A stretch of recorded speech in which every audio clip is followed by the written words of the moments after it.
Hi guys, welcome to Only Math Tutorial Point. In the previous video, we solved alpha square plus beta square, right?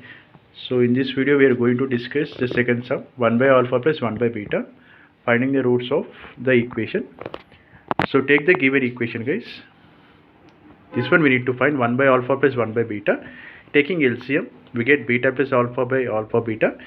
So this terms can be interchanged. We don't get different value. We get the same value. Alpha plus beta by alpha beta. So from the previous sum, alpha plus beta equal to sum of the roots, right? We get minus 3 by 2.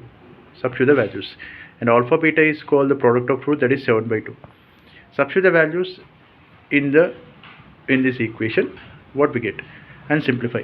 Minus 3 by 2 by 7 by 2, we get minus 3 by 7. I hope you understand this sum.